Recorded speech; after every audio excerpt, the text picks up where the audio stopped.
It again. Yes, we have to study Oriental philosophy, surely. And thus, we need to study Western philosophy. Okay, Why did no. you study? For this actually not. Strictly speaking not. But we have to have some understanding. Now when we say Buddhist ethics, if you are using the word Buddhist ethics, then ethics basically, that particular concept comes from the Western tradition. So we need to know what ethics means in the Western philosophy basically. Okay, so we have to have some idea.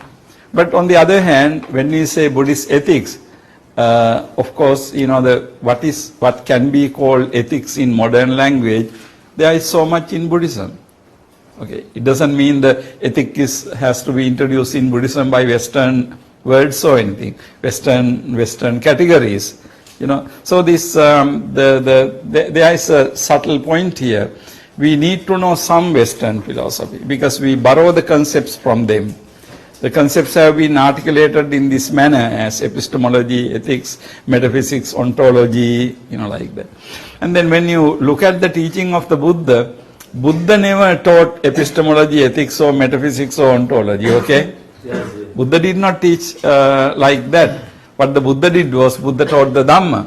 But what the Buddha taught, we can look from ethical point of view. We can look at them from epistemological point of view. Otherwise, Buddha didn't teach epistemology per se, okay? Because Buddha taught the Dhamma. But what the Buddha taught has ethics, epistemology, logic, and you know, everything. But today we are talking about, we have compartmentalized knowledge. So some part we call ethics, some part we call epistemology, and so on. But Buddha was not like that. Buddha was basically a religious teacher. He was not a university professor, right? So to talk about, you know, different branches of studies of philosophy. So answering your question, yes, we need to have some idea, but we don't need to be experts in Western philosophy. But it is an important thing. If we know Western philosophy, then, you know, we can make more comparisons and connections, you know. So that helps. Anything else? Okay. Yes, sir. Mm-hmm.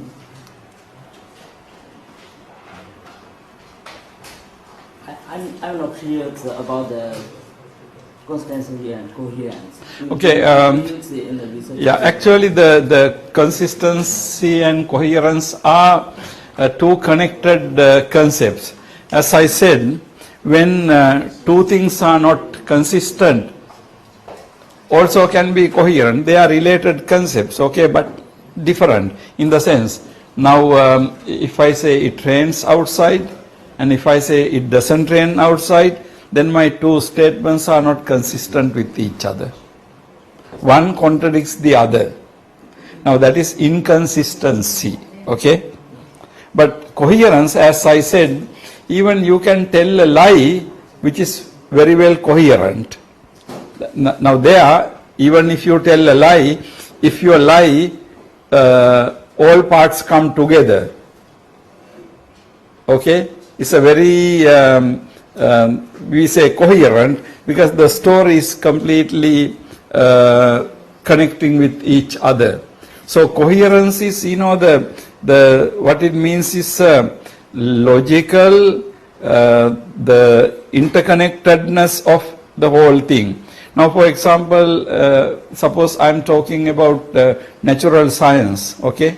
Now, when I'm talking about natural science, if I refer to divine beings, then of course two are not coherent with each other. Because divine beings include in one category, natural science include in another category. Okay?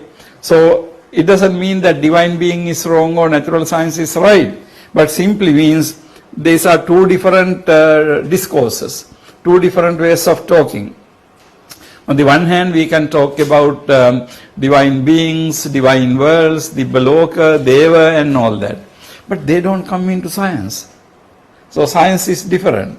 So if we talk science, we can have everything science, then we say it is coherent. And if we talk about the gods and divine beings, we don't mix up with science. We have gods and divine beings and that part. So that we say coherent.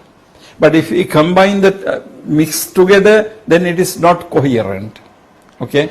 Because if you take a set of sentences, that set of sentences is matching together, then we say coherent. But matching together may not even be false. Even if it is false, it matches together. That's the difference. So when we say consistent, of course it also means similar, but consistency we talk about two statements. If the two, if the two statements are not compatible, one denies the other, then they are not consistent. And also if I say it rains outside, but if it doesn't rain, then of course my statement is not consistent with reality. So like that. But both are connected, Reverend. Okay? So we have to understand. So coherence means basically we are talking about whole system of thoughts. Science can be coherent with science. Metaphysics can be coherent with metaphysics, like that. So different discourses, different ways of perceiving the world can be coherent. But if we mix these things up, then we say that it is not coherent. That's the idea. Okay. Okay.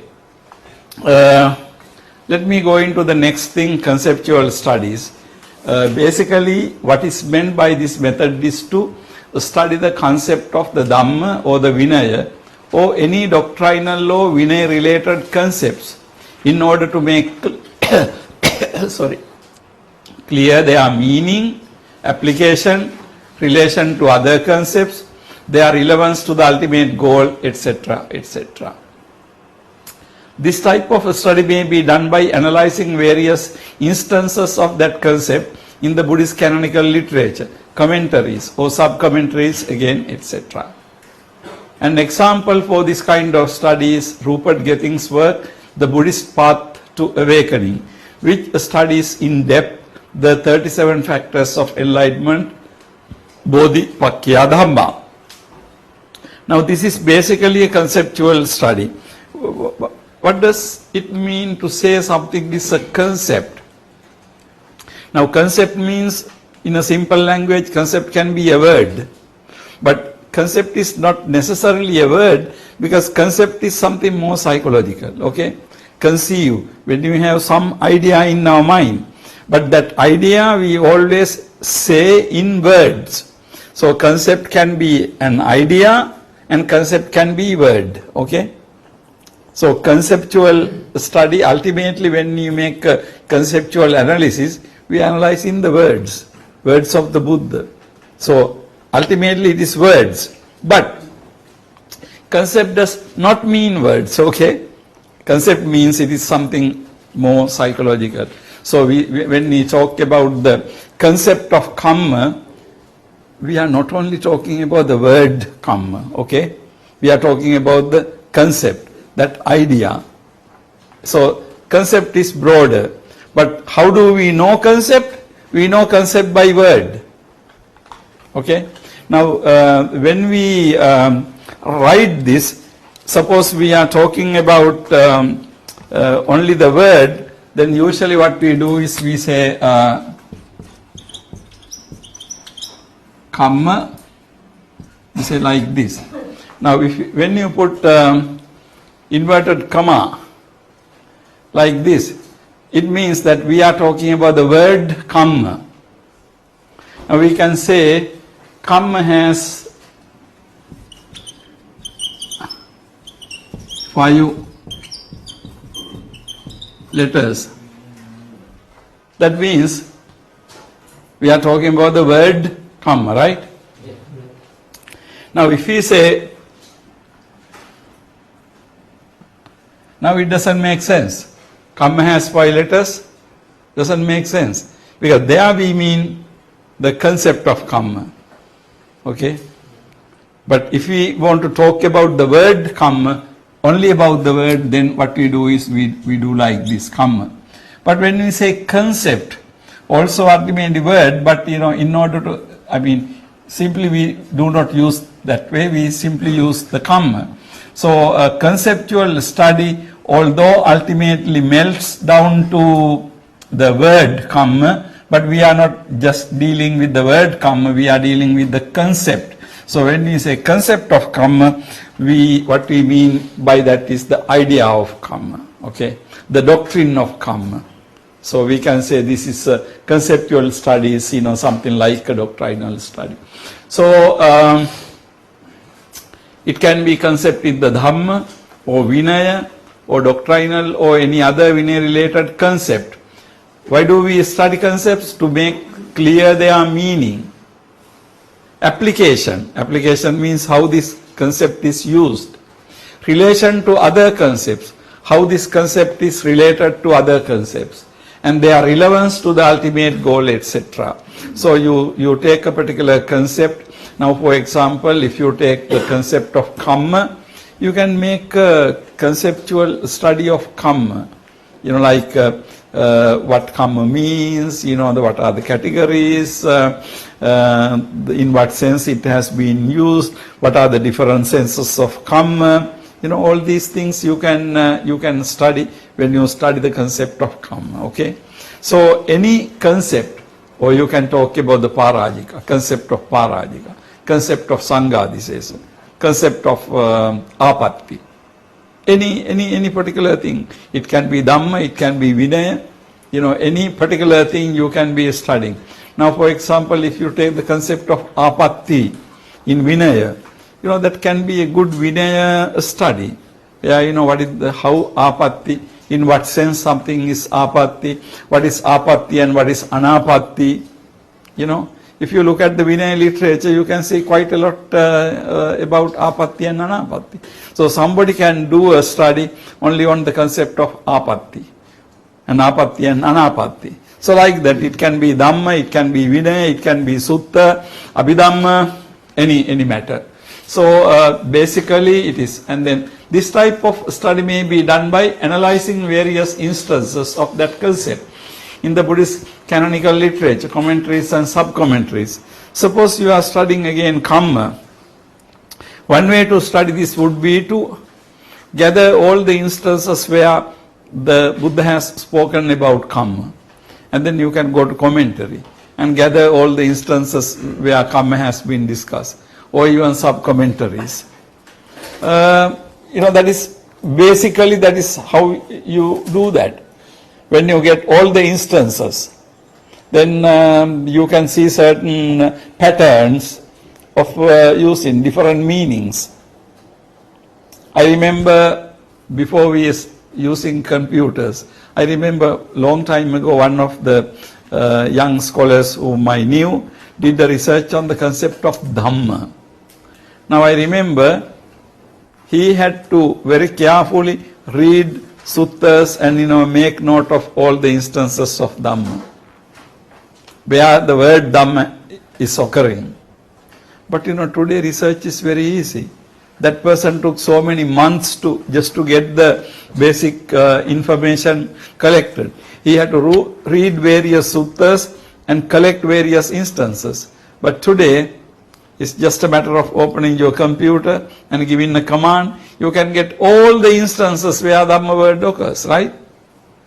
So what people used to do in several months or even years, say 30 years ago, right? Now today, that part of the research is very easy.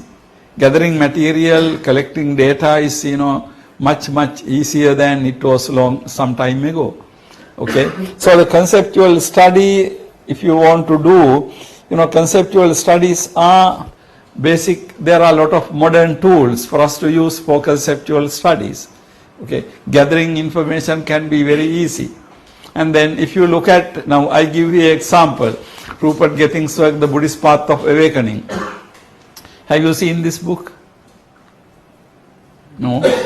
Okay, this is not a new book actually, this is also old, at least about now 30 years or something. So please try to get and read it, look at it. Now the topic of this research is Bodhipakkhiya Dhamma. just very ordinary topic, Bodhipakya Dhamma. But if you look at the research, you can see that how deep he has done it. You know, Rupert Getting is the president of Pali-Tech Society now. He's a very recognized Pali and Buddhist scholar in the world. Now his basic research was on Bodhipakya Dhamma. And then if you read that book, you know, you should read because you are researchers in order to see how you do a research on that kind of topic. Today you might think, okay, what to do with Bodhipakya Dhamma? Everybody knows it. But if you read Rupert Getting's book, you can see how he has analyzed things. How he has analyzed things, you know. So, I mean, you will not be able to write another research on Bodhipakya Dhamma. But, on the other hand, if you read Rupert Getting carefully, if you can find some places if he has gone wrong, that will be a very good research on your part, you know. But in order to do that, you have to be really reading very carefully what Professor Rupert Getting wrote, okay. So, you know, conceptual studies can be on any Dhamma concept. Today, the situation is a lot of Dhamma concepts have been studied by many scholars. Because Buddhist studies, academic Buddhist studies field has been very popular. So in the many parts of the world, now if you look at what is being published only in English, you can see that, you know, a lot of Buddhist concepts are being studied by. Actually, we are looking mainly at English studies.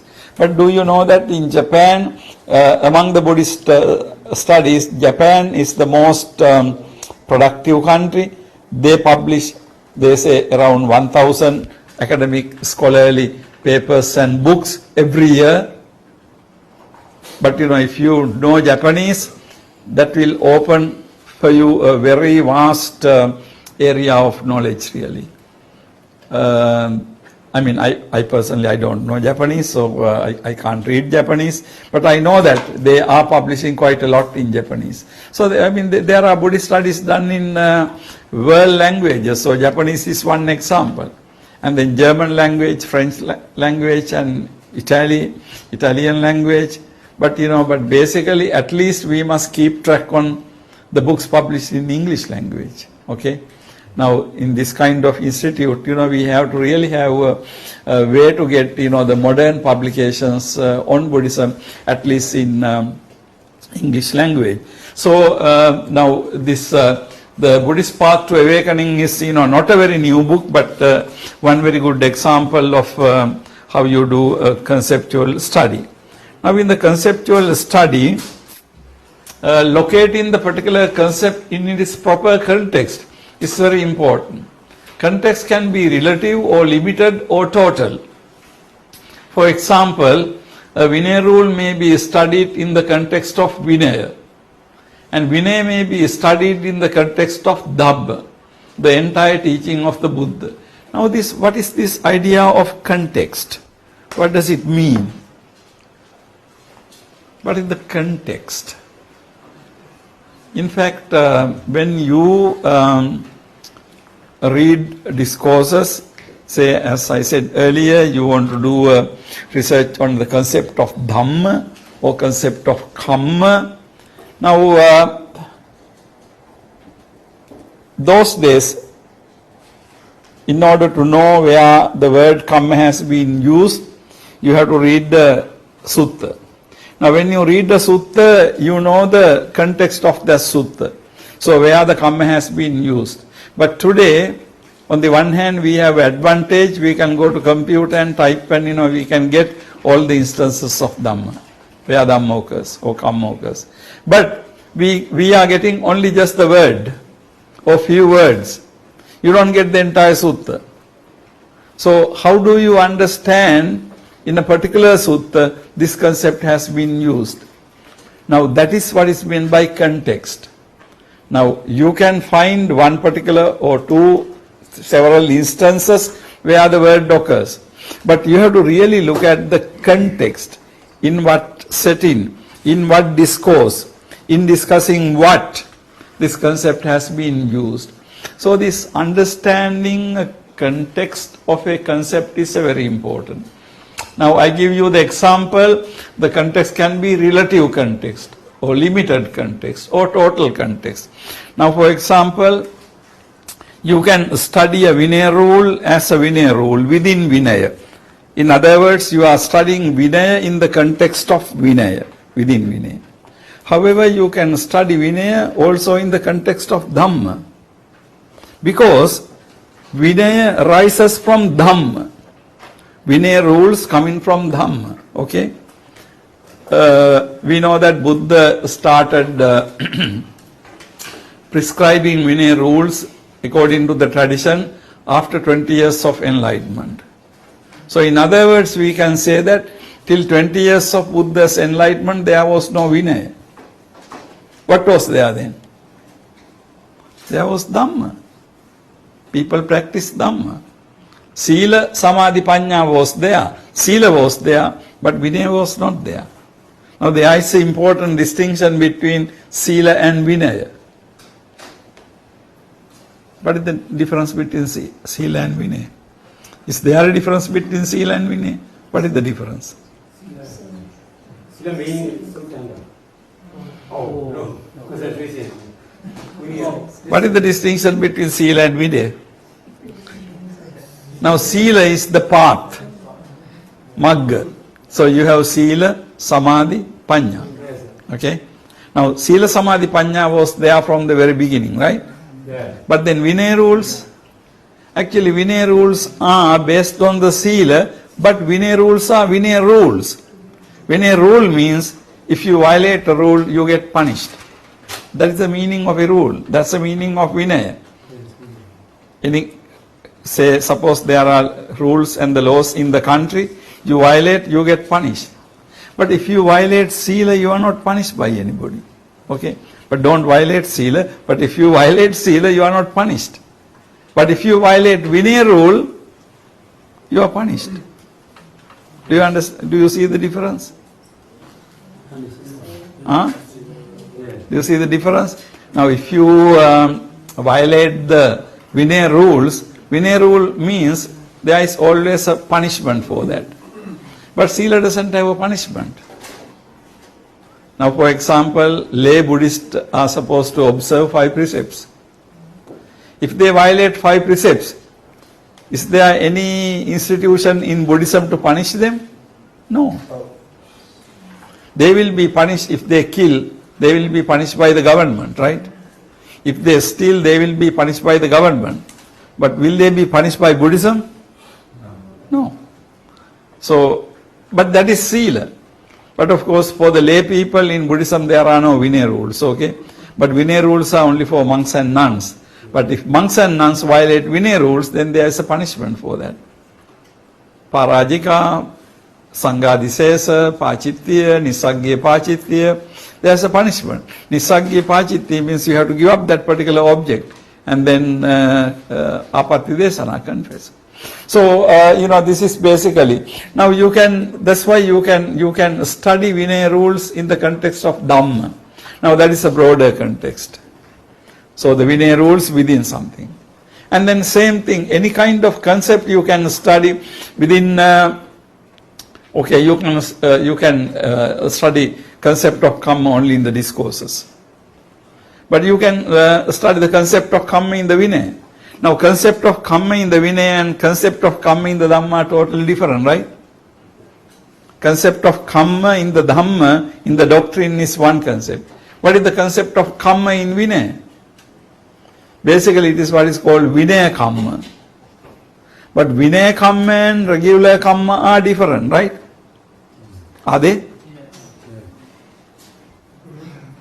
So you can study the concept of Kamma in the context of Sutta or the Dhamma. Also you can study the concept of Kamma in the context of Vinaya. Now 2 different contexts. Do you see the point? So whenever you study a concept, it is very important to know in which context has it been used. Okay? So the context is, the where it is being located. Now without knowing the context, you will do not know actually something how it has been used. This concept of context is very important, of course, in the modern postmodernism, and in this very modern context. Context is used very much. They say that there is a very well-known statement: text in a context. You have to understand the text in particular context. So you say text in context. Okay, text in context. So text means anything you read, or any document, or any painting, or whatever. In context, you have to understand in proper context, whether it is in the historical context, social context, or anything. So there are different contexts. So different contexts, within different contexts, you have to understand a particular concept. So that's a very important thing.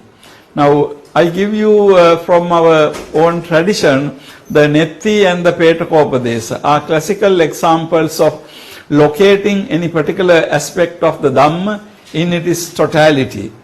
The hara, not hara of the Netti are means to pull all aspects of Dhamma in its totality. Now, you must be familiar with Netti and Petakopadesa. Netti comes from Nayati, Netti, and then Hara comes from, in the Netti you have Solasahara, 16 Hara. Hara comes from Harati. Harati means takes. Now, actually, if you look at this idea, the Netti and Petakopadesa both are pretty much the same. The idea is that any concept in the teaching of the Buddha has to be understood in totality. You just can't take a concept away from the context and try to understand. You have to understand it in the complete sense. Now in the Netti, it's very clear that Netti tries to teach how a particular idea is connected to everything else. Actually, sometimes Netti and Petakopadesa have been described as guide for commentators in order to write a commentary. How you can write a commentary on a particular concept. You write the commentary, that particular concept as related to all the other concepts. Same thing, sometimes it is said that Netti and Petakopadesa are guide to the Dhamma preachers. When you preach Dhamma, you have to show that any particular concept is connected to the entire Buddhist path. So you see the connection. So this understanding this concept in context is not something new thing. Okay, in the Buddhist tradition, it has been always emphasized that you have to see it in context. Now, in one place, Buddha says his teaching has eka raso, vimutti raso. What did that mean? It has only one taste, namely the taste of vimutti, liberation. Now, which means that any concept you must be able to show that it is connected to vimutti. Okay, maybe you are discussing the concept of Dhamma, concept of Kamma or whatever, but you must be able to show that particular concept is connected ultimately to the final goal of the Dhamma, vimutti. So, eka raso, vimutti raso. Now, that is one very important contextual principle. So, if anything is not relevant to vimutti, then you can say that that is not what taught by the Buddha. Okay? Now, basically, we talked about earlier about Maha Apadesha, where you look at the coherence. But what it means is actually when you put into the Dhamma and the Vinaya, if you can see that they are relevant to Dhamma and the Vinaya, then of course you see the interconnectivity of these teachings. So Netti and Petakopadesa are classical examples of locating any particular aspect of the Dhamma in this totality. The hara of the Nettya means to put all aspect of the Dhamma in its totality. So from hara, you draw concepts from here and there to make it relevant to a, the main theme. So in a conceptual study, it is very important for us to know what context we are looking at. And one more example, Patthana, relations, is another example of the need for studying relations in order to understand the phenomenon properly. According to Abhidhamma, knowing something includes also knowing its relations to other concepts.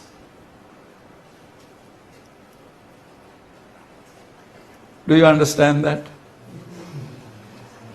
I mean, you all are experts in Patthana. I hear this day and night. But what does Patthana mean really? Patthana basically talk about relations. Now what is the relations? Now relations means how any particular thing is related to others. Okay? Now there are things in the world according to Patthana. But then the most important thing is you have to know how they are related with each other. Now the basic concept of Paticca Samuppada, okay? Paticca Samuppada means dependent arising. Something arises dependent on many others. Okay? So Samuppada, Sang-uppada means things don't arise out of nothing. Things don't arise from no reason. They arise together. They arise in association with other things. So, whole concept of Paticca is dependent. So, how things are dependent, related to each other. Paticca Samuppada.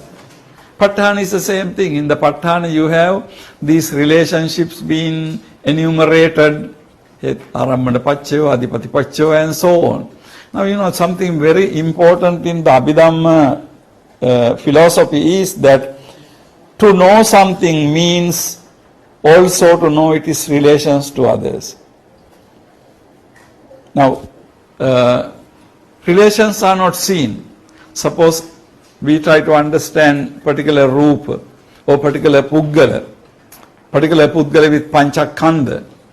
Now, we can make a study of panchakanda, of the person.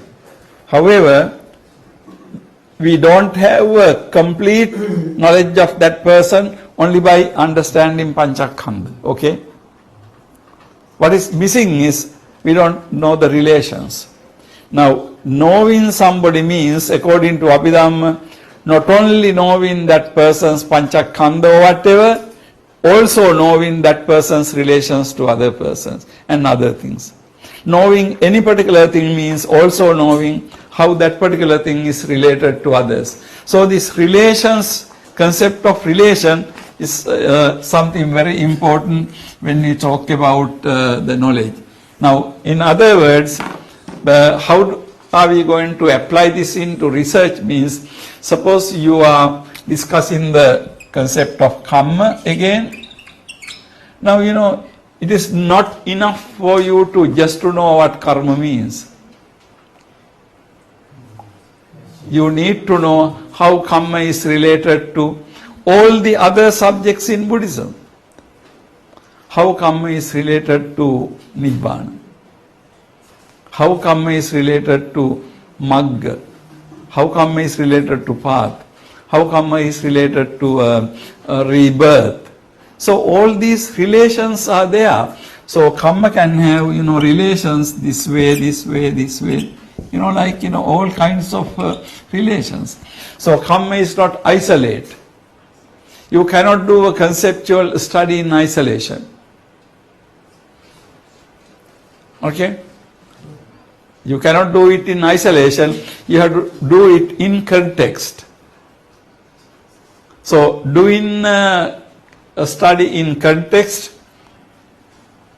and doing a study in isolation. So we say you study a concept in context, but you cannot study concept in isolation means by taking only that concept. Okay, that is not complete. Now, so therefore, knowing relations. Now, what I wanted, why I brought Pa Tha Na to this discussion is, Pa Tha Na gives us this understanding of contextual understanding. What I meant by contextual understanding. Okay? So when I know the relation of some person to other persons and other things, I know about that person.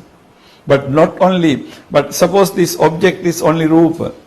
But not knowing this particular object, knowing this particular object means more than knowing it is Rupa.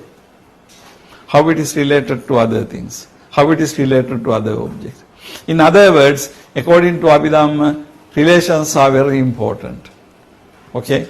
So, knowing relation means actually understanding something in a particular context. Now, here I give you example. Professor Y. Karunadasa, in his Buddhist analysis of matter, has a concluding discussion on how knowing, understanding Rupa is related to the soteriological goal. Again, another very important Buddhist text. Good example for conceptual analysis, Buddhist analysis of matter. His topic is Rupa. So he is studying Rupa in Buddhist philosophy. Now basically Rupa comes, Chitta, Chetasika, Rupa, Nibbana. Rupa comes in Abhidhamma. But Rupa comes not only in Abhidhamma, we have Panchakkhandha, Rupa, Vedana, Sanya, Sankara, Vijnana. Also we have Patavi, Apo, Tejo, Vayo. So Rupa is in the discourses, Rupa is in the Abhidhamma, Y. Karunadasa's research. Now this research is also very old now. I think he did it in 1960s, now around 50 years ago. I'm sure you must have seen this, okay? So now important thing is this, by any chance if you have not seen it, read it. Because that's a very good example how to do a conceptual study. Okay, in this study there's very interesting why Karunadasa adds a chapter, final chapter, a section on discussion how knowing, understanding Rupa is related to the soteriological goal. Soteriological goal means attaining Nirvana. Soteriology means final goal, okay, attaining Nirvana. So how knowing Rupa? Now the important thing is this, he writes this research on the Rupa. But he has to justify why knowledge about Rupa we have to have. If you are just studying Rupa for no purpose, then it is no meaning. But Rupa, knowledge on Rupa, ultimately has something to do with attaining Nirvana. Because without knowing your Panchakkhandha, you cannot understand reality. Right? Rupa, Vedana, Sanya, Sankara, Vijnana. And then proper understanding of Panchakkhandha is required for you to attain Nirvana. And then in the teaching of the Buddha we have analysis of Rupa, Vedana, Sanya, Sankara, Vijnana. Okay? And then Rupa is Anicca, Rupa is Dukkha, Rupa is Anatta. So in this discussion, Professor Y. Karunadasa connect it, how knowing, understanding Rupa is related to the soteriological goal. Now what it means is, in other words, Professor Karunadasa puts concept of Rupa in the context of Buddhist ultimate goal. In other words, it is not just a study of Rupa. You have to show that how a study of Rupa is important in Buddhism. Do you understand my point? Yeah. So you can't just do a study of Rupa. You have to see, you have to show how it is connected to. Otherwise, you are just studying Rupa, then it becomes like science.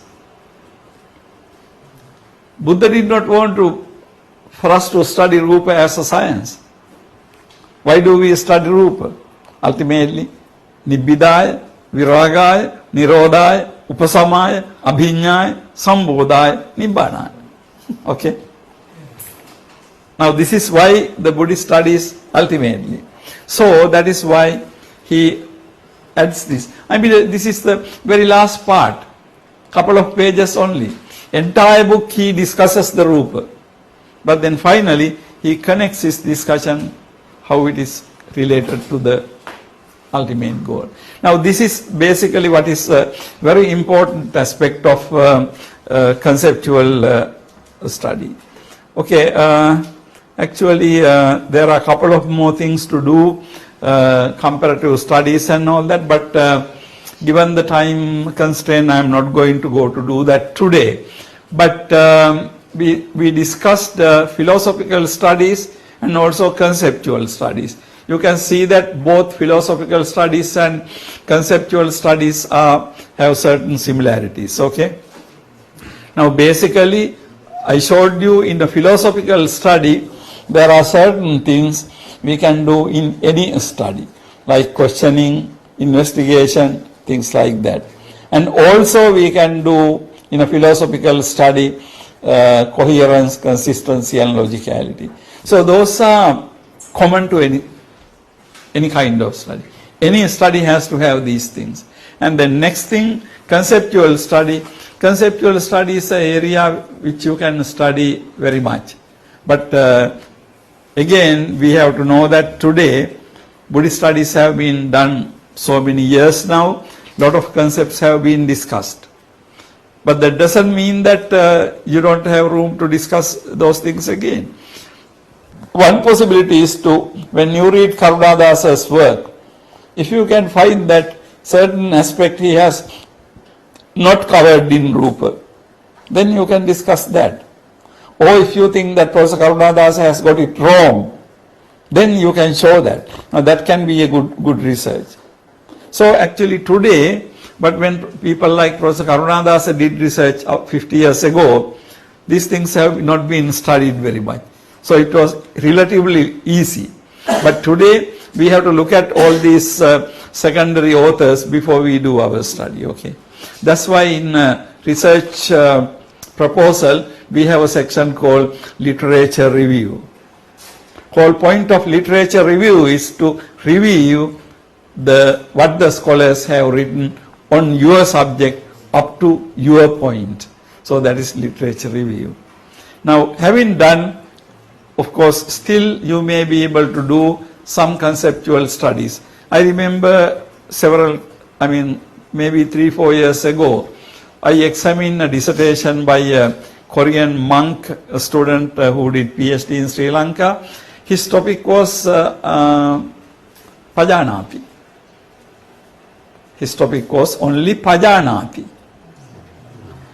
He collects all the instances of Pajanati in the discourses and he tabulizes them, sorts them into different categories. It's a beautiful study. Only one word, Pajanati, but he wrote about 300-400 pages. Now, those are good examples for conceptual studies. Now, if you take Pajanati, what is the noun from that? Noun is Panya. Pajanati iti Panya. So you discuss. But he mainly takes this verb form Pajanati.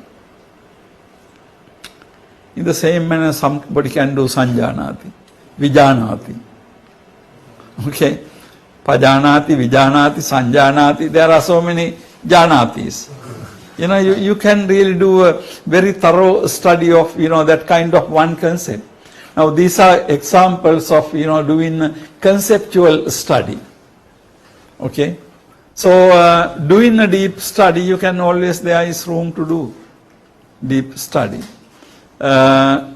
Rune Johansson, this Swiss psychologist, has a book called Dynamic Psychology of Buddhism. Dynamic psychology. Now he discusses aspects of Paticcasamuppada, Avidya, Sankara and so on. So today, you can read that book, books like that, and then maybe you can also do a study on Paticcasamuppada, but not to repeat what Rune Johansson wrote, but improve on that. Try to find something he has not done that. Try to find some discourses he has not seen. And then you do a study and further add to that knowledge. Okay? So doing research today is a challenging thing. But if we know how to do that, we can do it. So today I discuss with you two things, basically philosophical studies and conceptual studies, and what are the significant aspects of these two studies when we do Buddhist studies. Okay, I will wind up from that. Do you have any questions or comments or anything?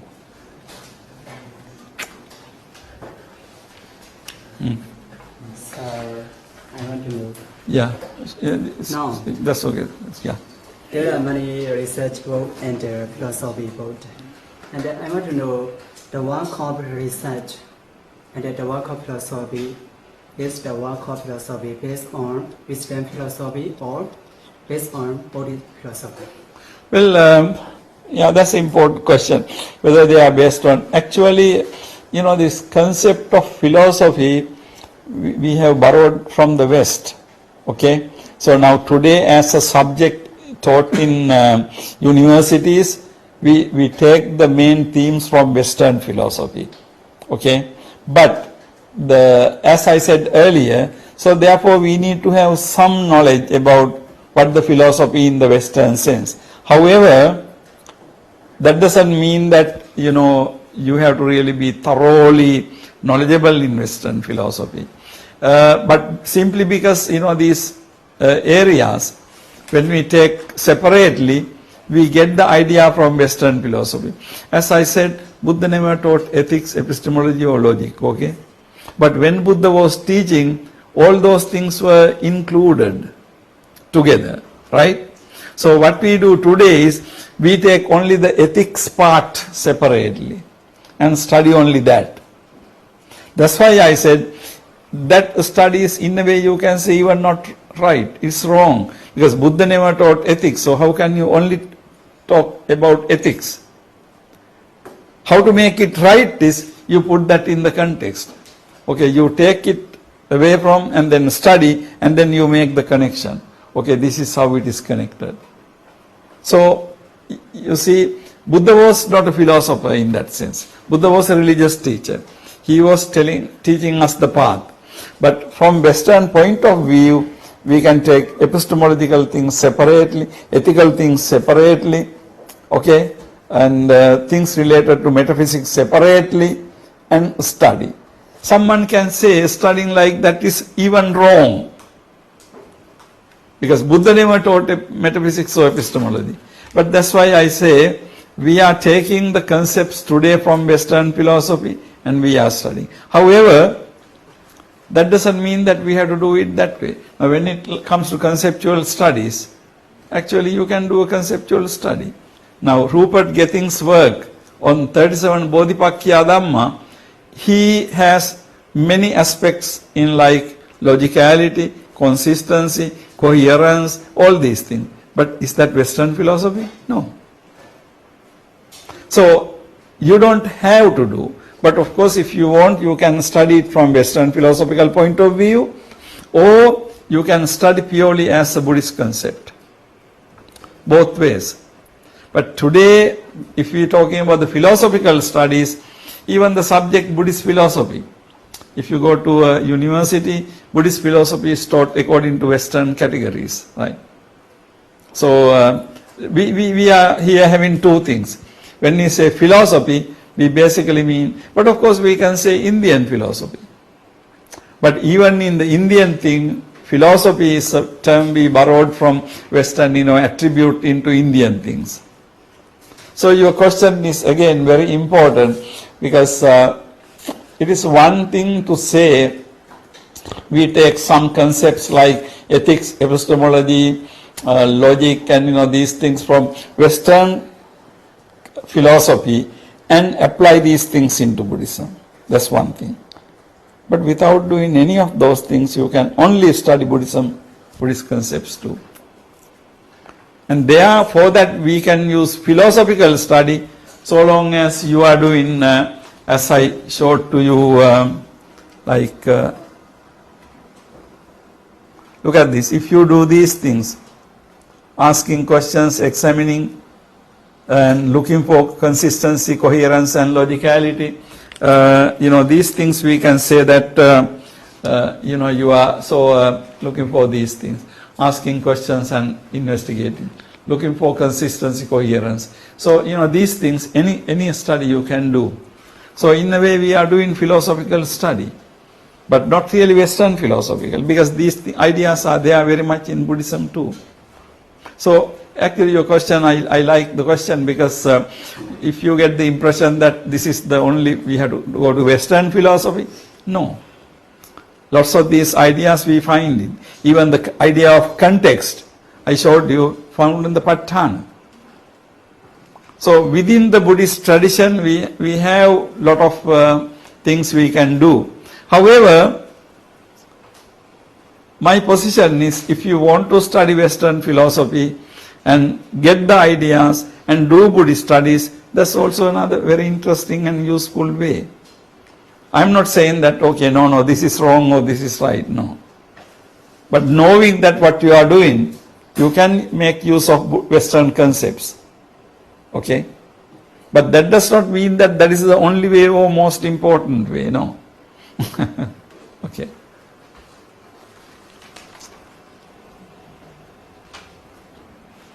Yes, another one question. Okay.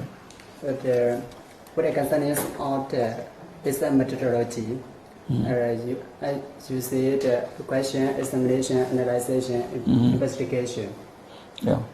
Does the research methodology practice has practice?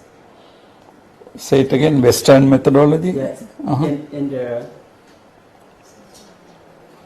But there is not practice. not, Practice. Yeah. Practice. Predicate. you mean subject? Can I see that? Have you read it?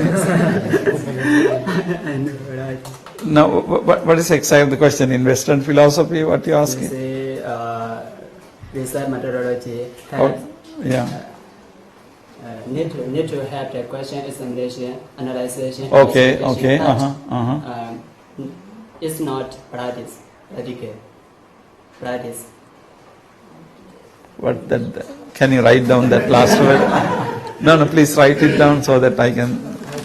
I'm sorry, I could not get it. Is there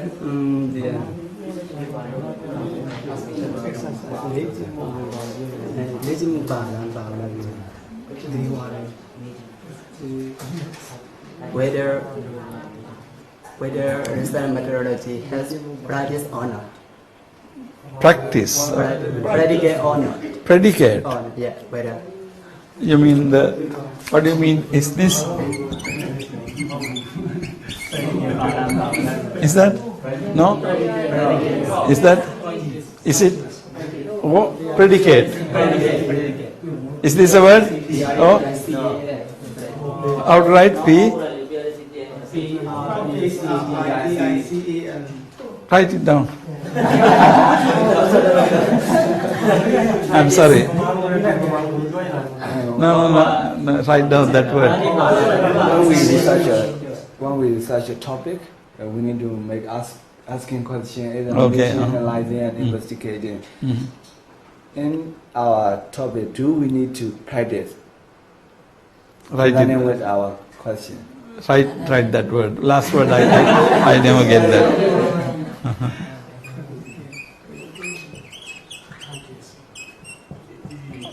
Okay. Do you need to practice? Okay. I'm sorry. I never could get that. What do you mean by when you say you need to practice? Actually, now these are things you have to do when you are doing a study. So in that sense, yes, you have to practice. In the sense you have to do this. But the important thing is, Reverend, now when we say asking questions, examining, analyzing, investigating, these are not purely Western or only Western. No. These things you find in the Buddhist tradition very much. But in any research, you may be doing a textual research, you may do in a conceptual research, any kind of research work, these points are important. You have to have right questions and then you have to examine. Okay. Now, if you don't do these things, then what you are writing is a report. You are writing a report. But report is not a research. Now in a newspaper you have report. Now say for example you say so and so said this. So you write what he said. Then so and so said this. You can write any number of things people said. But that is only reporting, Reverend. But beyond reporting, what you are doing? What do you have to do beyond reporting? Beyond reporting, okay, you can say, why Karunadas said this? Fine. But then you can ask questions about it. You can raise questions about this. You can investigate it, whether it is right or wrong. And that part is your research. Okay? Otherwise, there is no research. Okay, you read the discourse. You read the discourse in Majjhima Nikaya, for example, and you write a summary of that sutta. Is that a research? No. That's only a part of the research. You may be wanting to write a summary of the sutta, but summary is not a research. Reporting is not a research. So it becomes a research, your own thing, when you ask questions, when you make observations. You can actually add to this, make observations. In academic research today, if you do not find anything wrong with your previous researchers, then you don't exist as a researcher. Okay, you have to find out something wrong. I mean, finding something wrong with people is not a good thing in day-to-day life. But in academic life, in order to improve the existing knowledge, we have to see what other people have done. If they have done something perfectly, then we don't have to do anything. But very often people are not capable of doing things perfectly. So there is always a room for improvement. So how do you improve that? Is the important thing. Okay. So so therefore this aspect is not only for philosophy. This aspect is for any kind of study. So you have to practice. Yes. Anything else? What about those ladies over there?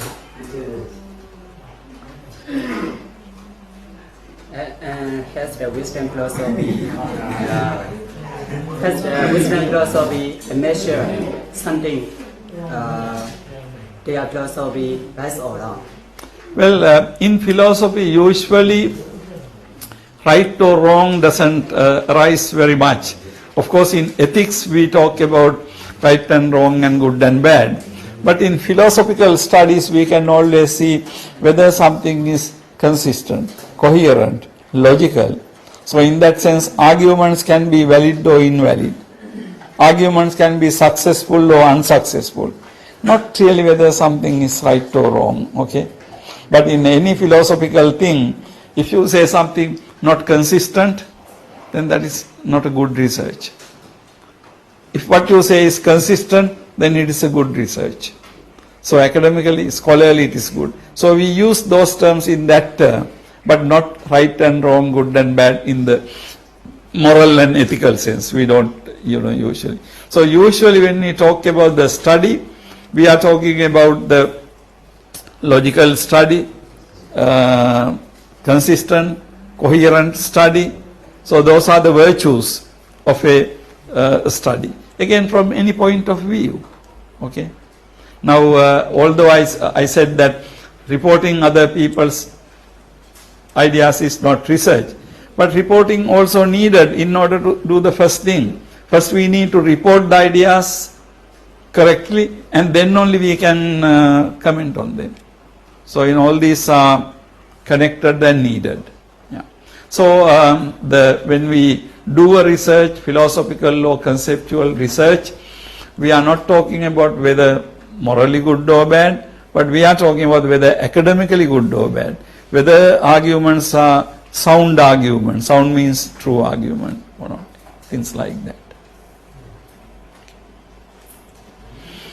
Okay, so we will wind up for today, and then next week actually I will not be having classes because I have to go out for a conference, so we will not have classes next week, next session, but then week after, beginning from early